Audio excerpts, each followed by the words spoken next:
Hi friends, రేపు ప్రభుత్వం ప్రకటించేటటువంటి job క్యాలెండర్లో ఉద్యోగాలు కనుక చూసుకున్నట్లయితే గ్రూప్ 1, గ్రూప్ 2, గ్రూప్ 3తో పాటు మిగతా సంబంధించినటువంటి ఉద్యోగాలు కూడా ఇక్కడ దానికి సంబంధించినటువంటి ఖాళీల వివరాలు కూడా ఎస్టిమేట్తో పెట్టడం జరిగింది. ఈ వివరాలు వెళ్ళే ముందు ఒక చిన్న అనౌన్స్మెంట్ అండి. ఖచ్చితంగా జాబ్ క్యాలెండర్లు అయితే 2 రాష్ట్రాల్లో వస్తున్నాయి కాబట్టి ఫ్రీ మెంటర్షిప్ ప్రోగ్రామ్ అనేది కండక్ట్ చేస్తున్నాము. రేపు డిసెంబర్ నుంచి మరి ఈ యొక్క జాబ్ క్యాలెండర్ అనౌన్స్ చేసిన తర్వాత మరి సిలబస్ కమిటీ కూడా ఇచ్చిన తర్వాత ఈ యొక్క polity, history, geography, daily current affairs and daily class సంబంధించినటువంటి పీడిఎఫ్స్ ఇస్తాం. టెస్ట్ సిరీస్ కూడా ఇస్తాం. ఎస్ఐ కానిస్టేబుల్ సంబంధించినటువంటి అభ్యర్థులకు అటు అర్థమెటిక్ అండ్ రీజనింగ్ సంబంధించినటువంటి క్లాసెస్ కూడా ఫ్రీగా ప్రొవైడ్ చేస్తున్నాము. ఇంట్రెస్టెడ్ క్యాండిడేట్స్ పైన టెలిగ్రామ్ గ్రూప్లో ఉన్నది. ఆ టెలిగ్రామ్ గ్రూప్లో మీరు జాయిన్ అవ్వండి. అదేవిధంగా ఛానల్ను సబ్స్క్రైబ్ చేయండి. మేము చేసేటటువంటి ప్రతి వీడియో అనేది మీకు నోటిఫికేషన్ రూపంలో వస్తుందన్నమాట.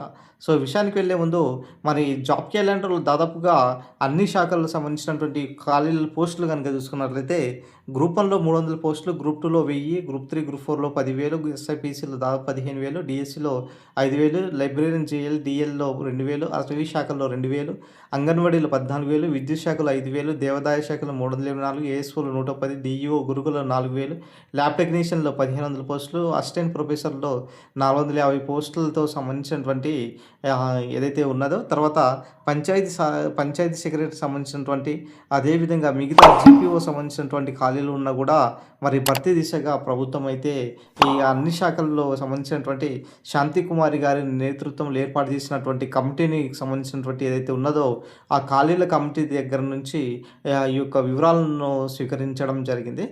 మొత్తానికైతే ప్రభుత్వము 2 జాబ్ క్యాలెండర్లు విడుదల చేసే అవకాశం ఎక్కువ కనబడుతుందండి ఇక్కడ. ఫస్ట్ నోటిఫికేషన్లో అన్ని నోటిఫికేషన్లు ఇవన్నీ పోస్టులు భర్తీ చేస్తారా అంటే ఖచ్చితంగా భర్తీ చేయరు. కాబట్టి గ్రూప్ 1లో తక్కువ చేయవచ్చు, లేకపోతే పెరగొచ్చు, తగ్గొచ్చు. గ్రూప్ 2లో దాదాపుగా ఎక్కువ ఉన్నాయి. దాదాపుగా 2,500 పైదాకా పోస్టుల దాకా ఉన్నాయి. మరి అన్నీ భర్తీ చేస్తారంటే భర్తీ చేయరు. కాబట్టి ప్రభుత్వము ఇక్కడ రేపు ప్రకటించేటటువంటి ప్రకటన బట్టి ఆధారపడి ఉంటుందన్నమాట. జాబ్ క్యాలెండర్లు ఉంటే ప్రతి ఇయర్ వస్తుంది కాబట్టి ఇన్ని ఘనంగా పోస్టులు మాత్రము ఎక్స్పెక్ట్ చేయడం అనేది ఉండదు కాబట్టి ప్రభుత్వం ఇన్ కేస్ ఆఫ్ భావించుకున్నట్లయితే ఇక్కడ 300 పోస్టులు ఉన్నాయి కదా గ్రూప్ 1లో, మరి ఇక్కడ ఫస్ట్ ఇయర్లో 150 పోస్టులు వేసి నెక్స్ట్ ఇయర్లో 150 పోస్టులను ఫిలప్ చేయవచ్చు. అదేవిధంగా గ్రూప్ 2లో కూడా గ్రూప్ 2, గ్రూప్ 3, గ్రూప్ 4 సంబంధించినటువంటి పోస్టులు కూడా మరి చాలా పెద్ద ఎత్తున కూడా ఉన్నాయి ఈ ఇయర్లో. మరి అన్ని పోస్టులు మాత్రము భర్తీ చేసే ఆస్కారం కొంచెం తక్కువగా ఉన్నదనిపిస్తుంది. కానీ ఎస్ఐపిసి మాత్రము ప్రతి ఏటా మరి జాబ్ క్యాలెండర్ వేసినా కూడా అంతే సంఖ్యలో మనకు పోలీస్ చాలా కీలకం పోషిస్తుంది కాబట్టి ఖచ్చితంగా ప్రభుత్వానికి కావాల్సింది కాబట్టి ఇక్కడ ఫిల్ చేసే అవకాశం ఎక్కువ కనబడుతుంది. డిఎస్సి కూడా అన్ని పోస్టులు భర్తీ చేసే అవకాశం ఎక్కువ కనబడుతుంది అనమాట. ఏది ఏదైనా సరే తర్వాత మిగతా అంగన్వాడీకి సంబంధించినటువంటి విషయాలు మనం చూస్తూనే ఉన్నాము. రీసెంట్గా మంత్రివర్యులు సీతక్క గారు కూడా చెప్పడం జరిగింది. 14,000 పోస్టులు ఎట్టి పరిస్థితుల్లో మేము భర్తీ చేసే విధంగానే ఉన్నాము అనేసి కూడా చెప్పడం జరుగుతుంది.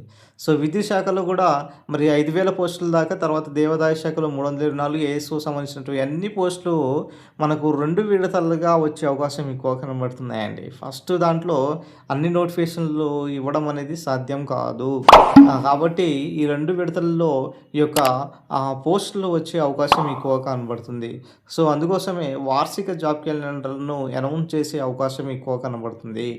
కాబట్టి ఈ ఉద్యోగాలకు సంబంధించినటువంటి డేటా ఏదైతే ఉన్నదో మరి శాంతికుమారి గారి నేతృత్వంలో మరి ఏదైతే ఖాళీలు సమర్పించారో ప్రభుత్వం రేపు మరి అనౌన్స్ చేసే అవకాశాలు కూడా దాదాపుగా ఎక్కువగా కనిపిస్తుందన్నమాట. ఇది మరి అప్డేట్. వీడియోని లైక్ చేయండి, షేర్ చేయండి, సబ్స్క్రైబ్ చేసుకోండి సార్.